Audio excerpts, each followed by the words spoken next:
Швейцарский писатель и поэт Анри Амьель считал, что идеальный врач – это человек, обладающий глубинным знанием жизни и человеческой души, который интуитивно распознает страдания и боль любого рода и восстанавливает мир одним лишь своим присутствием. А Гиппократ говорил, что врач должен быть благоразумным по своему нраву, прекрасным, добрым и человеколюбивым. А еще врачей называют философами, у которых нет большой разницы между мудростью и медициной. Несмотря на то, что в народе говорят, что менее всего сентиментальны врачи, это не совсем так. Наша сегодняшняя героиня тому подтверждение. Будучи продолжателем семейной династии Варфоломеевых, их дочь Любовь Сыдыкова – прямое воплощение профессионализма и мастерства. Она не просто мама и врач-педагог от Бога, она еще и очень творческая личность. Я очень люблю петь. Я вот нынче осуществила свою мечту и учусь играть на гитаре. Светит незнакомая звезда, снова мы оторваны от дома, снова между нами города, взлетные огни аэродрома. Надо только выучиться ждать, надо быть спокойным и упрямым. Ну, если говорить о творческом таком, да, начале, то это у пап. Вообще вся семья папы, они все пишут стихи. Они все пишут такие стихи. Сестра у меня пишет стихи, я сама, немножко тоже в какое-то время писала стихи. И папа играет на гармонии, аккордеоне, и очень любит петь. А вот мама, она всегда говорила, вот насчет творчества, извините, ребята, наверное, я думаю, что она, наверное, хорошо бы пела, но она прямо вот отрицала в себе вот это творческое начало, и она говорит, не-не-не, вы пойте, пишите стихи, значит, я за другую отвечаю в нашей семье. И действительно, мама, понимая и осознавая свои слабые стороны, ставила акценты на других моментах, коих у нее было много. Особенно дети отмечают в ней методы ее воспитания. Сейчас уже, да, вот когда я вот сегодня вспоминаю какие-то слова мамы, ее советы, я понимаю, насколько она говорила правильные вещи. И если говорить о каких-то методах воспитания, наверное, абсолютно нету ничего такого общего. Потому что я, в отличие от своей мамы, наверное, более такая мама, менее ответственная, более, значит, ударившаяся в карьеру женщина. Как-то даже если говорить о каких-то бытовых вещах, у мамы было настолько много внимания всем аспектам жизни. Даже, допустим, в школьные годы, если вот помните, у нас были школьные формы с манжетками, да, вот этими. И каждые выходные у мамы проходили, значит, вот подготовки нашей школьной формы. Каждый раз на разные манжетки, на разные недели. С такой любовью все это делала. Если нам предстояла какая-то поездка, она тут же быстро нам шила сарафанчики. Она так любила нас одинаково одевать, с какой-то небольшой разницей, но примерно одинаково. И вот за ночь могла шить нам что-то, и в новогодних костюмах это все проявлялось. И постоянно вот этот вот уют, что она все время вот так вкусно готовила, да, вот в этом смысле, наверное, мой сыночка, не получил вот такой доли прямо вот бытового комфорта, да. Я очень часто в командировках бывала вот в его детстве, очень часто пропадала на работе, там кандидатскую пока писала тоже, да, все это поездки, конференции и так далее. Но мне очень отрадно, что мы с сыном, тем не менее, очень близки по духу. И я считаю, что воспитание – это действительно всегда пример. То есть нравоучениями никого чему-то научить невозможно. Да? То есть ребенок всегда учится на примере родителей. И если ты говоришь одну вещь, а делаешь другую, то получается такой вот, психологический диссонанс, он не приводит к хорошему воспитанию. Поэтому вот я считаю, что со своим ребенком надо быть максимально откровенным. И я в этом смысле рада, что у меня сын понимает, что я такой же человек. Я могу ошибаться, я очень часто ошибаюсь и признаюсь в этом. И мы вместе можем над какими-то курьезами, ошибками как бы посмеяться.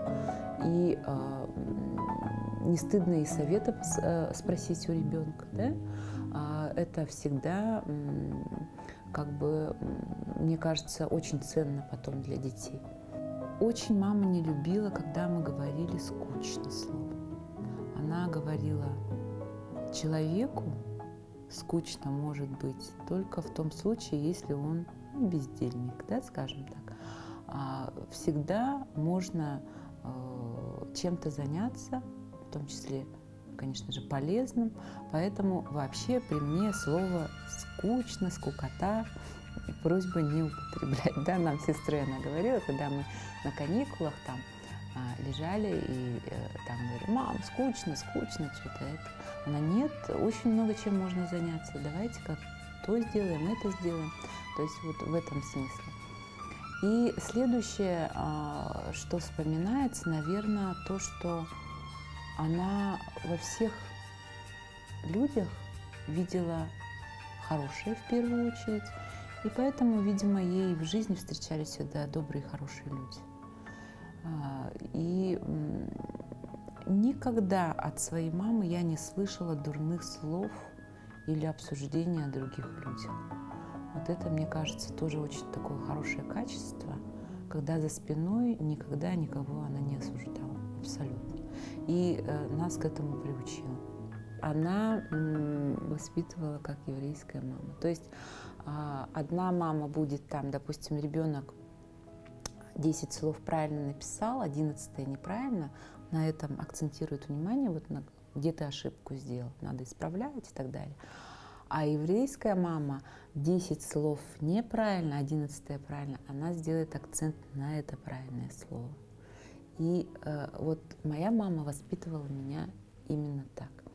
Вот в начальной школе у меня был безобразный почерк. И понятно, что мама расстраивалась, что ребенок как курица лапой пишет. И я сама, в общем-то, была не в восторге от своего почерка. Но, тем не менее, она не стала меня как-то упрекать, садить за, упражнения, чтобы я красиво писала. Она просто в каком-то из моих писанин увидела пару строчек красиво написанных, и она восхвалила эти строчки. И все. Вот эти восхваленные несколько строчек легли в основу моего каллиграфического почерка. И, в общем-то, у меня до окончания школы был очень красивый почерк. Сейчас, конечно, понятно, что врачебный почерк немножко подпортился, да? Что касаясь врачебного почерка, очень много шуток. Я природу этого явления, к сожалению, вам не раскрою. Но, наверное, все от того, что мы очень-очень много пишем. А сейчас очень много печатаем. Да? Очень много и быстро надо писать. И те термины, которые мы там пишем, они даже если были бы написаны читаемым почерком, были бы обывателям, наверное, не совсем понятны. Вот отсюда и вот из двух этих факторов и вытекает то, что эта писанина абсолютно не читать. А так вот получается, восхвалив несколько красивых буквок, вот мама добилась, да, то есть во всем у нее такое было. И как-то интересно, что я с мамой была очень-очень близка и рассказывала ей буквально все. И хорошее, и плохое, и уже с высоты вот сегодняшних лет, я думаю, наверное, на хрупкие мамы мамины плечи я, может быть, взваливала даже очень много, да? Всегда все рассказывала маме, и мне, как вот громотвод, я ей вот отдавала это все, и вот как-то мне вот становилось легче, как, наверное, может быть, когда ходят в церковь, да, там, исповедаться, вот сродни этому было какое-то вот то, что я маме делилась. А так мне очень нравилось, что мама всегда очень искренне радовалась каким-то моим успехам. Это, мне кажется, не всем дано. Мне кажется, это очень хорошее качество для мам, для того, чтобы вот их дети как бы так вот гармонично развивались. Все детство прошло вот в таком покое, гармонии. То есть мы с сестрой купались в такой безусловной любви. То есть у нас родители считались же бездетной парой. У них 9 лет не было детей. И, соответственно, мы были очень долгожданными детьми. Мама говорила о том, что очень благодарна Ахмеду, своему мужу, что он ни словом за эти 9 лет не попрекнул ее, что вот мы не можем иметь детей. Она говорит, что все время где-то обследовалась, пыталась лечиться, еще что-то, каких-то особо причин не находили. И вот вроде бы такая молодая, красивая пара из очень классных специалистов имела вот такое одно несчастье. Они были бездетны. И вот рождение старшей сестры, оно вот такое немножко как бы тоже интересное, в том смысле, что папа на тот период учился в аспирантуре в Томске. И, значит, когда папа поехал в аспирантуру, мама решила остаться здесь работать и, значит, в то же время хорошенько обследоваться опять, да, по женскому. И ей попался очень классный гинеколог. И оказался там у нее банальный полип, который никак не могли разглядеть, но тогда, видимо, и УЗИ, ничего не было. И, в общем-то, она решилась на операцию, не сказав об этом врачу-мужу. Сделала операцию и, значит, очень его ждала на 8 марта. На 8 марта он приехал, буквально несколько дней здесь пробыл, и, значит, случилось чудо. И потом уже ее забрал к себе. Она работала в Томске лаборантом, по-моему, тоже. И сестра моя Томичка, родилась она в Томске.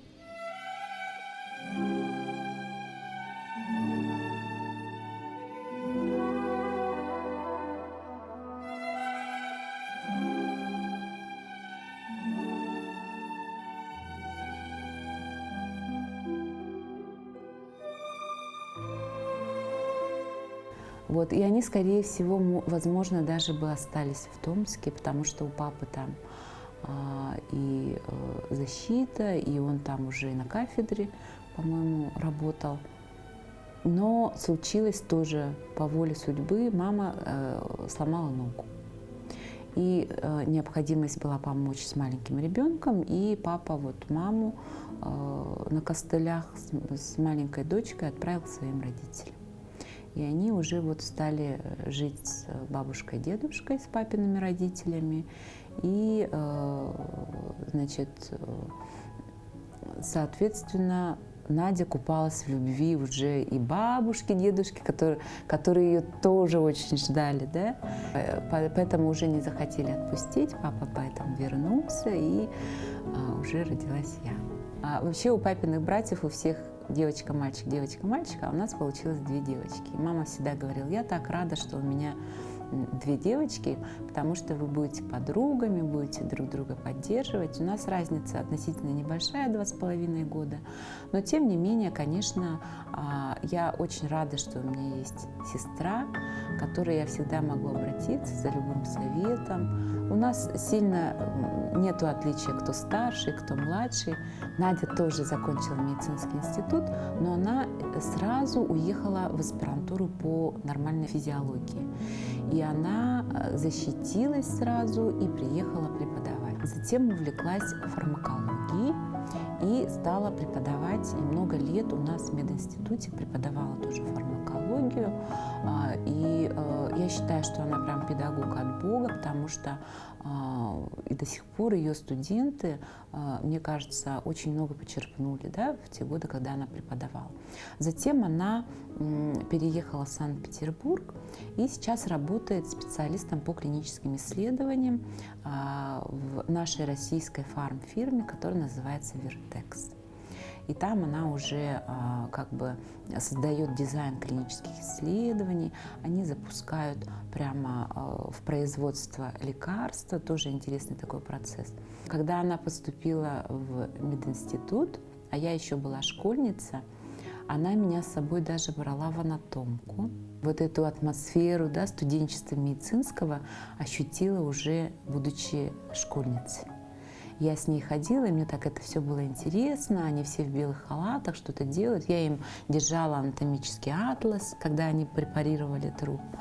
В общем, мне это было очень интересно. Я уже знала, что тоже поступлю в мединститут. Многих ее однокурсников очень хорошо знала. На самом деле у нас как бы считается врачебная династия, поскольку у меня отец тоже врач, детский хирург. Он тоже преподает у нас в мединституте, он профессор кафедры детской хирургии и педиатрии. И, конечно же, поскольку он тоже был очень развивающийся такой врач-преподаватель, у нас дома очень много было медицинской литературы, и мы со старшей сестрой очень часто, помню, изучали по картинкам ход операций, какие-то анатомические особенности организма человека и так далее. Да? То есть это вот вместо сказок у нас были такие медицинские книги, и на самом деле, наверное, это тоже какой-то отпечаток внесло на выбор будущей профессии. Я, когда заканчивала школу, уже полностью была как бы профориентирована и точно знала, что пойду уже поступать в медицинский институт. Закончила школу с золотой медалью, поэтому у меня была возможность сдать только один экзамен. Поступила в мединститут. И после окончания тоже как бы вопрос о специализации у меня как-то вырисовался сам. Наш преподаватель по эндокринологии Владимир Иннокентьевич Гагарин на тот период как бы сам предложил мне и заняться такой студенческой наукой. И, в общем-то, сказал, что действительно нам нужны и ассистенты на кафедру по эндокринологии, и как врачи-эндокринологи, интересуют ли тебя.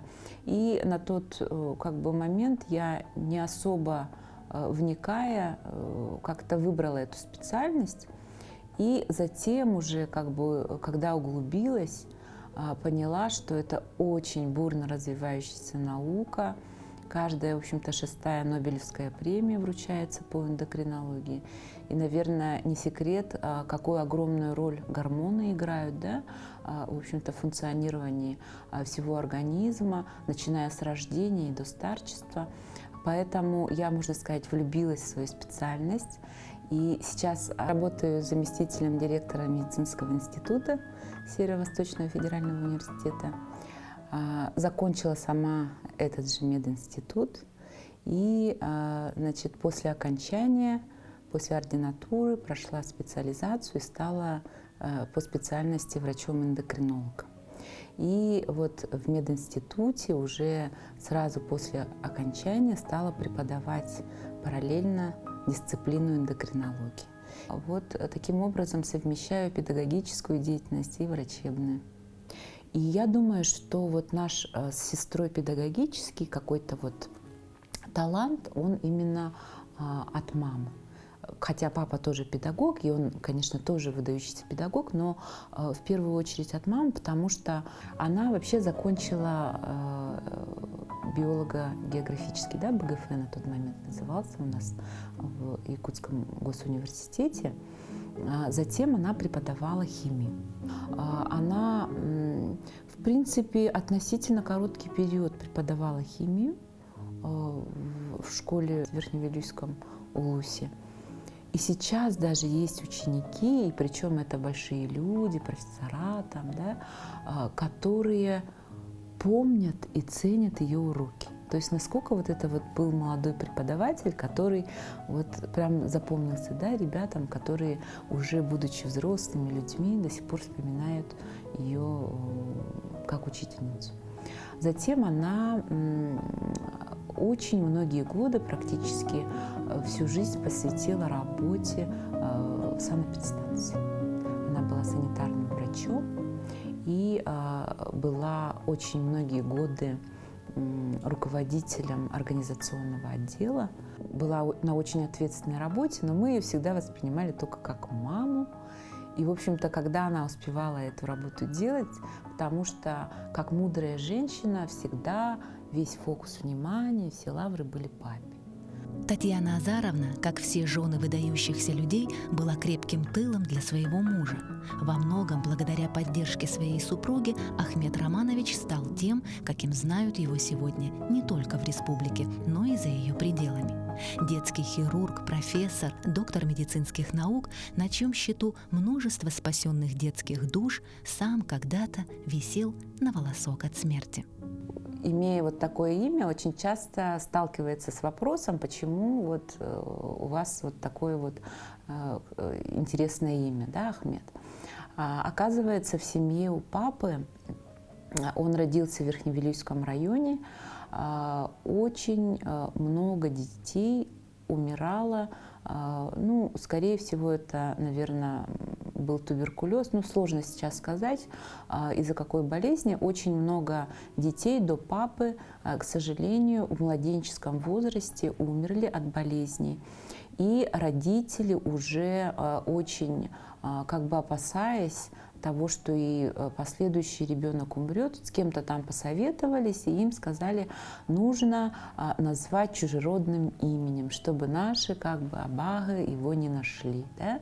И даже, оказывается, говорили о том, что мы будем говорить, что ты не наш сын, ты вот кого-то там сын. Да? И вот его так интересно назвали, Ахмед. Ну и он оказался первым из выживших в этой семье детей. И в дальнейшем у него родились еще, значит, 6 братьев и сестер, и все уже выживали. Папина семья, очень чтят они как бы старшее поколение, и для них непререкаемый был всегда авторитет и мнение родителей, и затем уже старшего брата и так далее. Да? То есть я помню даже как-то интересно, мы в детстве, когда на машинах едем, то младшие братья папу не обгоняют. То есть прямо вот только впереди он должен. Даже если у него машина хуже, медленнее едет, то прямо вот только после старшего брата. Ну, как-то вот для нас это было нормально. Вот сейчас я просто уже, будучи взрослой, задумываюсь, да, насколько вот эти вот у них традиции чтились. Если семья Варфоломеевых была полной и многодетной, то в семье Татьяны Азаровны было все наоборот. Жизнь маленькой Танюши не безоблачна. С самого начала росла без отца, а затем и вовсе стала круглой сиротой. Мама росла без отца, и у нее мама была очень молоденькая. Насколько я понимаю, она ее родила в лет 18. Она была дояркой. Она, к сожалению, когда мама была, наверное, в классе 3-4, умерла от клещевого энцефалита.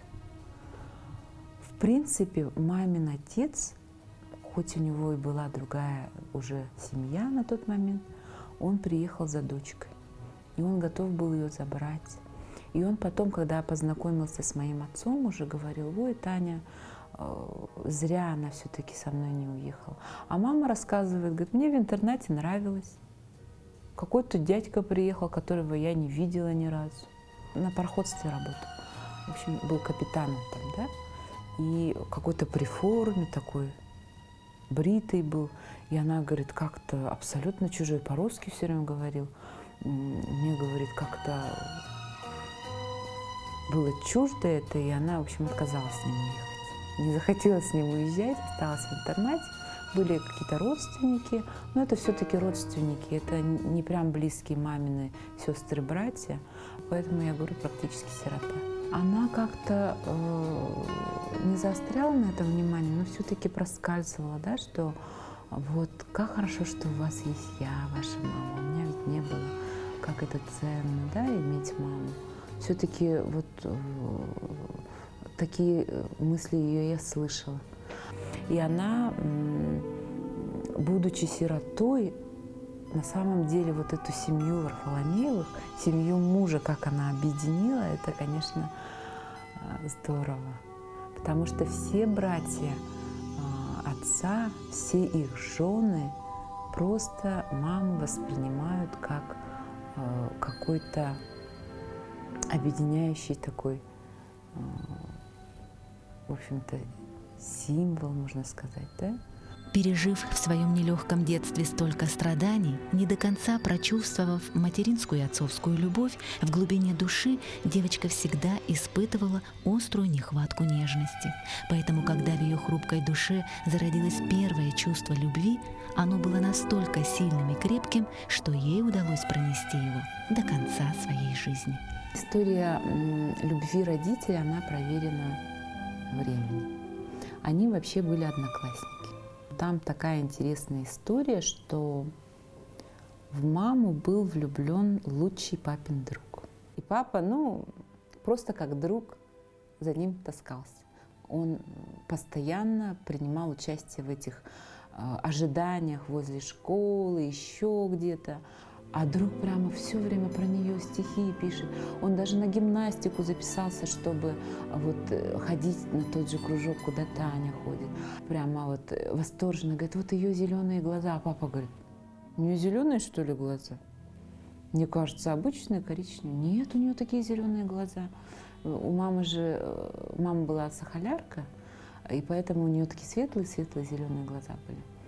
И они поспорили, и папа говорит, я ее, значит, после фильма какого-то поджидал за углом и резко, говорит, выскочил так, когда под фонарем. И, говорит, вдруг на меня такие испуганные, ярко-зеленые глаза смотрят. Вот я, говорит, проиграл спор. Как бы, оказывается, ой, да. А маме-то, видимо, он уже в старших классах очень сильно нравился. Не друг, а именно папа. Вот. И так получилось, что в старших классах мама переехала в Якутск, а папа остался в Верхневилюйске, и, получается, дальше их дружба продолжилась уже в переписке. Переписка продолжилась еще и в студенчестве. То есть она поступила здесь, в наш университет на биологический, а папа поступил в Благовещенск медицинский институт и уехал туда. И они вот переписывались, и уже к окончанию, то есть получается уже, наверное, 5-6 курс, практически зимой до окончания папа уже в переписках влюбился в маму. А мама-то, видимо, была еще раньше в него влюблена. Ну, тут уже, видимо, друг понял, что, в общем-то, его лучшие друзья полюбили друг друга. А вот этот друг, который сыграл такую большую роль, тоже, да, вот в том, что они заметили друг друга, да, он, к сожалению, умер. И причем он умер, когда они совсем молодые были, то есть вот, молодые специалисты, наверное. И им прямо одновременно в одну ночь приснился сон, что он к ним пришел. И сказал, что я ухожу. Мы вот как спали, вот так резко вдвоем так присели Так друг на друга посмотрели, и вот говорим с Эриком что-то. И на утро приходят телеграммы тревожные. И он, видимо, вот умирая, очень тепло подумал о своих друзьях, близких самых. И вот они это прям почувствовали. Не каждая первая любовь перетекает в семейную жизнь, но нашим героям повезло. Они пронесли это великое чувство до зрелых лет. Ахмед Романович и сейчас продолжает любить свою Татьяну, которая свои чувства дарит уже с небес. Она ушла в 2015 году, очень тоже резко. Они в этот год должны были справлять золотую свадьбу, 50 лет. И было очень много планов. Они хотели, по-моему, в Корею даже съездить этим летом. И, значит, папа у нас заядлый охотник, и каждую весну он уезжает на охоту. И тот год не был исключением. Он уехал на охоту, и почему-то всегда мама, вообще без никаких претензий, уже привыкшая жена охотника, а тут она прямо не хотела его отпускать. Она очень не хотела его отпускать, она что-то предчувствовала как-то, очень сильно противилась, но тем не менее потом над собой поработала и сказала, что это со мной, нет, нет, нет, пусть едет.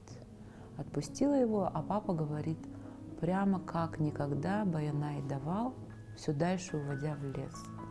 То есть там и зайцы, и лося они увидели, и глухаря, то есть все, что возможно, уводила его туда дальше в лес.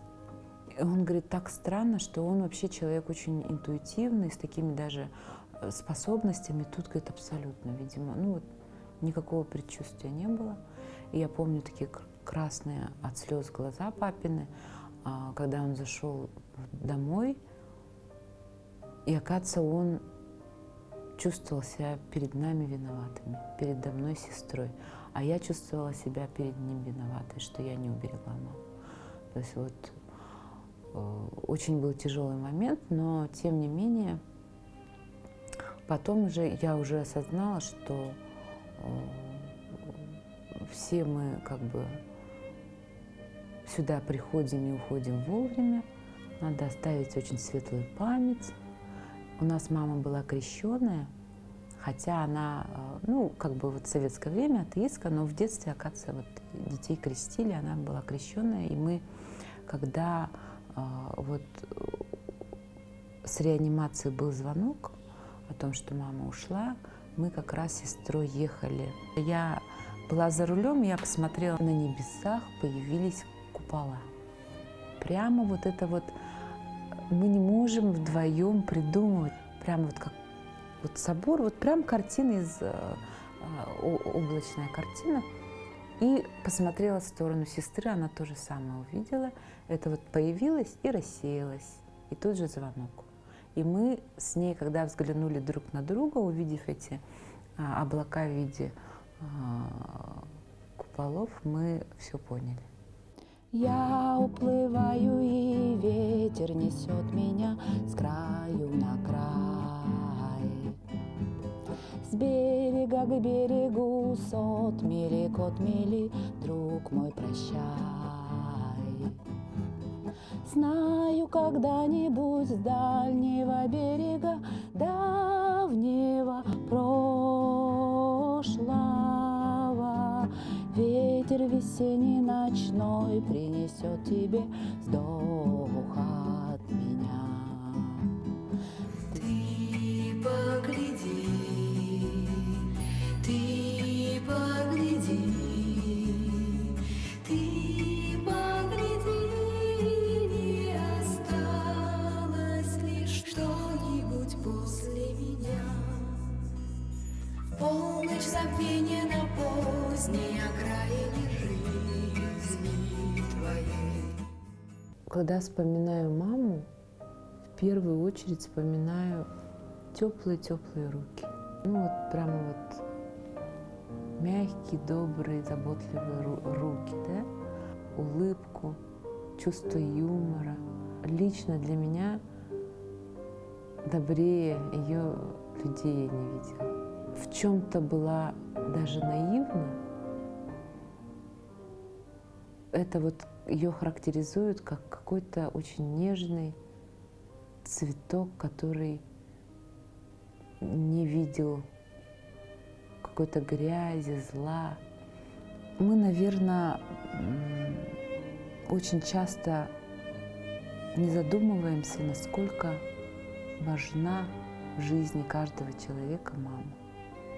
С мамой мы впитываем материнскую любовь, которая заложена в каждой женщине вот прям генетически. Поэтому, мне кажется, повезло очень тем людям, которые испытали материнскую любовь. В частности, я о себе говорю, что в моей жизни очень повезло, что у меня была вот такая замечательная, моя светлая, любимая мама.